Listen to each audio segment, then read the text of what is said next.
Magandang araw sa inyong lahat mga kamatyas! Kagulat-gulat na balita po, no? May nakaharap si Super Grandmaster Daniil Dubob. Ang second ni World Champion Magnus Carlsen, nakaharap ng ating kababayan na si non-titled Engineer Francis Erwin Di Marukot. 1902 lang po ang rating kahit saan daanin. Underdog tayo, lugi tayo mga kamatyas. Ito po ay UAE Chess Federation Team Tournament, dalawahan. Dalawa silang Pinoy na humarap sa mga Super GMs kay Salim Saleh at kay Dubov. Malalaman natin sa end part ng video kung ano ang naging result nila at meron po akong short footage na makikita na patapos na sila. Okay, tingnan natin. Nako, si Dubov sikat na sikat sa atin to. Nag C4 si Dubobing. English opening, nag Knight F6 ang ating kababayan. Knight C3, G6, Knight F3, D5. Tinirahan po ng Granfeld defense structure. Ayun, nauwi na nga sa Granfeld exchange variation. Nag-castle, Bishop E2, and C5. Oh, biruin nyo. Aral na aral yung kababayan natin. Yan talaga theory niyan. Castle, Bishop G4. Ayan, medyo matulis, ano? Pero dito ang alam ko, dalawa ang notable moves dito. Capture yan at nagbi-B6 lang. Etong Bishop G4, medyo binitawan ng ating kababayan ng kakaibang linya.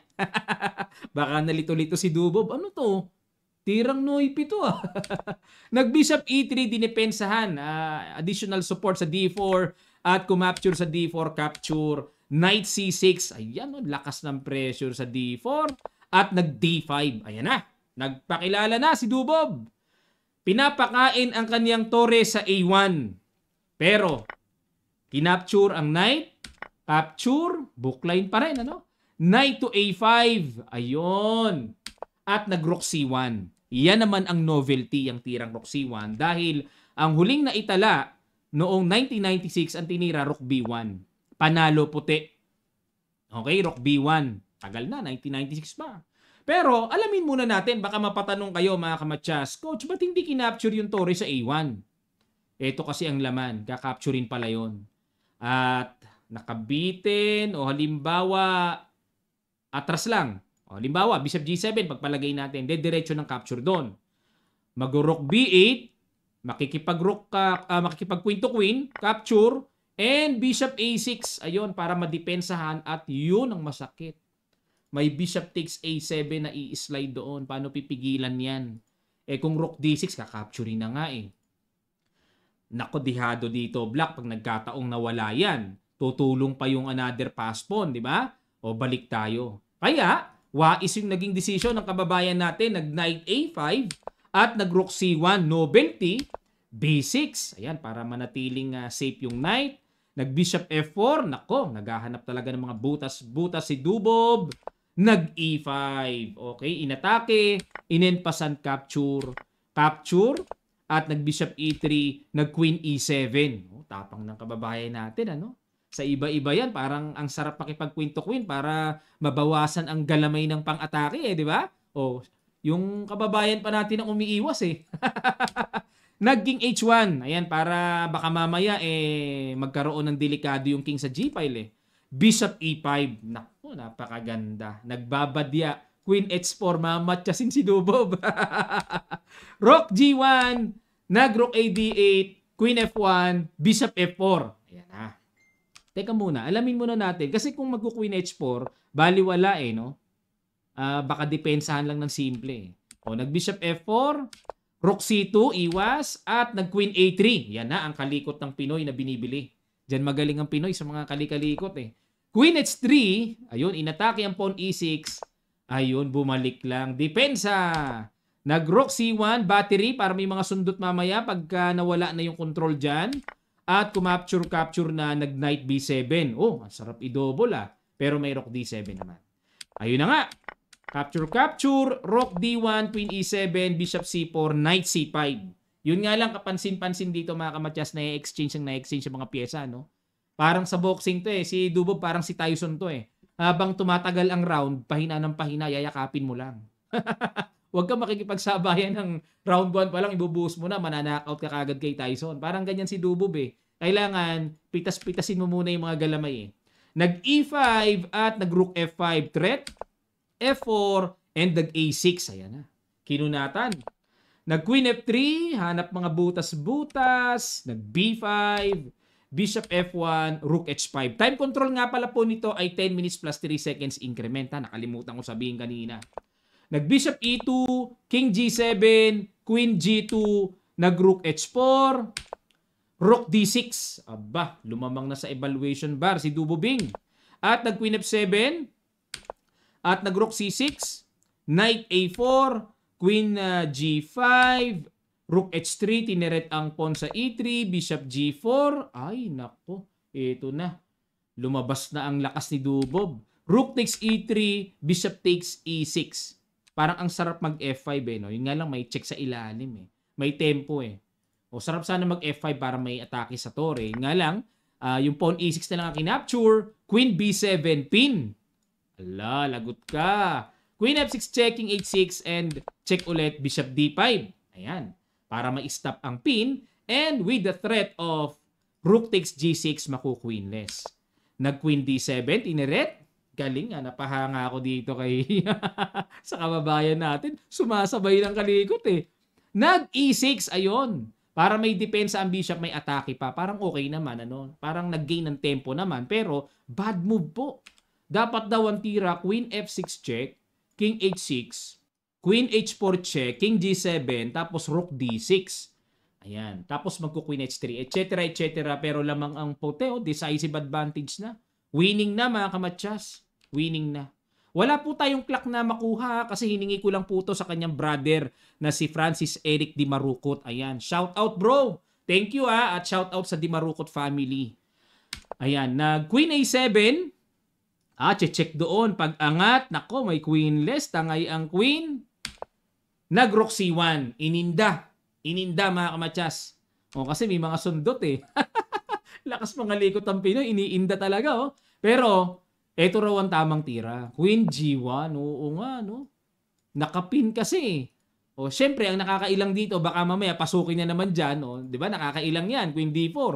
May threat sa bishop. Mag-Rook C7 check. Hindi naman pwede dyan. May matchas, no? Saan nga pupunta? King H8, persado. Tapos may check. King G7. Checkin ulit. King H8. Bishop G2. Ayun. Nakapin pa rin naman eh. Ito na ang threat na mabigat. Yung E7. Winning na winning pala si Dubob eh. O, pero syempre, dahil ito po ay may time factor, may pressure, bumaba eh. O, Rook C1. Knight C3, equal kagad evaluation bar. Threat ang bishop. Nag-bishop G2. Nako, lumamang pa ng malaon ang kababayan natin. Queen D4, yun lang. Yun lang. Hindi ko alam kung ano na yung time control nila dito eh. Siguro maikli na pero simpleng pitas lang pala. Oh. Wala nang panggulo. Oh. Pagka kinapture yan, nako, hindi nga pala makapture yung knight kasi mayroong sundot sa ilalim. Winning pa. Winning pa. O pero nag-Queen D4, yun lang sayang. F5. Nako, ayan na. Nilabas na yung mga panggulo-gulo. Nag-Rook E2. Queen E7 check. King H6. Kinapture. Ayun, equal ulit. Rook takes G2. Binalagbagan ng kababayan natin ng sacrifice. Alam mo, ikaw lang, Dubob ang bumabalagbag Nakakatuwa, no? O pero teka muna mga kamatsas. Teka muna. Ang accurate daw po kasi ay knight to D1. Ayun, para maputol ang access ng control sa back rank at may mga sundot-sundot na namang panibagong poproblemahin si Dubob. Eh dito, kakapturin daw yan, King G5, Queen E7 check, kakapturin, mangyari, magiging perpetual check. Lalabas, maghahabol pa ng tabla si Dubob. Diba? O kasi mag-check na lang siya eh. Ito na yung paparating eh. Delikado siya pagka kung ano pa ginawa niya dyan. Ayun, balik tayo.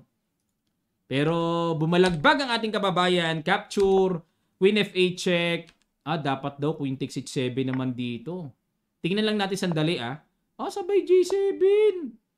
Ibibitin lang pala to. Huwag mo nang capturein. Yun nga lang, yung level ng ganitong posisyon, pang long game yan. Mahirap makita yan pag maikli na oras. Di ba? Hindi po kasi DGT board ang gamit nila kaya hindi recorded yung time eh. Talagang ano lang, board lang. So hindi natin na-monitor kung ano yung time talaga nila na natira dito. So chumek si Dubob na King G5, kinapture. Ayun. Nakadali po ng napakaswabing mga check-check. May check doon, King G1, at naka-perpetual check dito. Paulit-ulit na lang yan. Tabla po, tinanggap na ni Dubob. Ow! Ito po ang kanilang short footage na panonoorin natin na kung saan ay ito po ay kinuha or nakuha ni Charge Max ni IM Di Makiling. Ayan, miss ko na yung kaibigan ko na yan. Panoorin nyo po, nasa kanyang Facebook page at pakifollow nyo na rin po ang ating kaibigang si IM Di Makiling, Charge Max Chess. Ayan po, siya ang kumuha niyan eh. O, ayan ang bakbakan nila oh. Ayan, at ang board 1 po nila, magaling ha. Pakilala ko po sa inyo mamaya kung sino pangalan ng... Hindi ko alam kung sino sa kanila board 1 eh. Basta dalawahan sila eh, team tournament. O, pareho pong non-master yan. Ng mga kababayan natin. Ang kalaban, mga super GMs. Grabe talaga. Parehong palaban, no? Tingnan nyo, aura pa lang, parang winning pa eh. O, di ba? O, pag sa pormahan, hindi tayo papatalo. O, tingnan nyo. Ayun, si Dubob sa kabila, yun po yung inanalyze natin, no? O, di ba? Si Sali, super GM yan, no? O, tumingin muna. O, parang nasa isip ng kababayan natin, tatabla ko ba to? Pipilitin, no? Di ba? Parang tayo pa nagpipilit eh. O, tumingin naman sa kabila si Salim. Naku, tabla. Yun. Grabe, super GM ha. O, super GM against, ano yan ha? O, non-master lang. O, yun po yun si Francis. Si engineer. Galing! Ang galing-galing. O, di ba? Parehong non-master na Pinoy yan. Parehong super GMs ang katapat. Nakakatuwa mga kamatyas. Once again, big congratulations kina Marvin Marcos. Tinablahan si Super Grandmaster Salim Sali R at si Francis Erwin Di Marukot. Ang galing ng mga kababayan natin. Talagang ang mga Pinoy mga kamatyas, ibang klase ang karakas talaga eh. Kung talagang nabigyan tayo noong araw pa ng matinding suporta, baka tayo yung mga nasa top 10. Wala lang tayong ganong sapat na suporta eh. Pilay eh. Ang hirap ng suporta sa atin. Kaya maraming nabitin sa development ng chess. O, tingnan nyo naman yan. Non-titled players natin. O, mga busy pa sa trabaho yan ha. Paminsan-minsan nga lang daw naglalaro sa tournament eh. Tingnan nyo naman, sumabay pa sa mga batak na batak at mainit na mga super GMs. Ayan. Sa bagay, ang laro ng Pinoy talaga, blitz at rapid eh. Sanay tayo sa mabilisan eh. Pag long game, ibang usapan na yon. Maraming salamat pa mga kamatyas sa mga mayroon pong mga nakakaalam na mga Pinoy games na talagang malaking isda yung nadali. Kahit tabla lang, okay na yon. Pasa nyo po sa akin ang PGN game, picture, at yung details ng tournament, papasadahan po natin. And once again, maraming salamat kay Engineer Francis Eric Di Marukot sa pagbibigay po ng game na ito. At maraming salamat din kay IM Oliver Di Makiling sa short video footage na kinuha niya na gamit natin. Maraming salamat. Magkita-kita pa tayo sa mga susunod pang chess updates.